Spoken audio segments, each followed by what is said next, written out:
নমস্কার। প্রথমে সেই সকল বীর সেনাকে অন্তর থেকে শ্রদ্ধা জানাই যারা 2019 সালে প্রাণ হারিয়েছিলেন।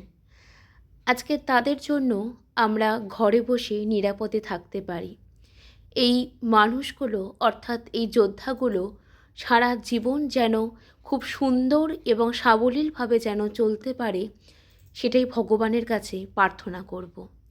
শুরু করলাম ভগবানের দিন দিয়ে। পুজো কমপ্লিট করে চলে এসেছিলাম রান্না করতে।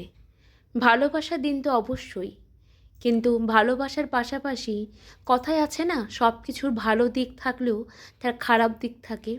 2019 সালের আগ পর্যন্ত অবশ্যই এটি ভালোবাসার দিন ছিল, এখনও রয়েছে।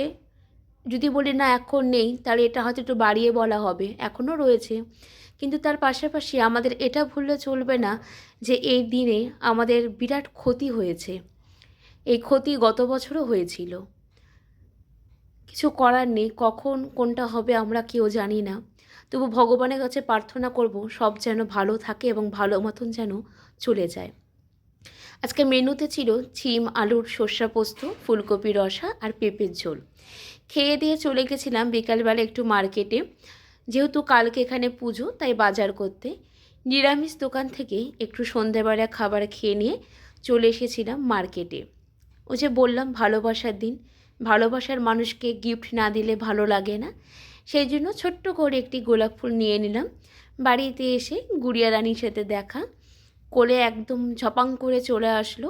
ওর সাথে কিছুটা সময় নিচে কাটিয়ে উপরে চলে এসে ঘরে গপুকে ঘুম পাড়িয়ে দিয়ে চা বসিয়ে দিয়েছি।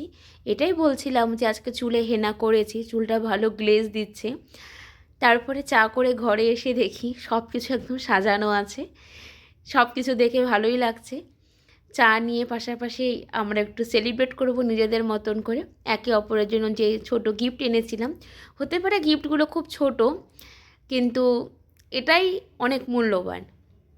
এইভাবেই দুজন যাতে ভালো থাকতে পারি এটাই কামনা। সকলে খুব ভালো থেকো। Good night.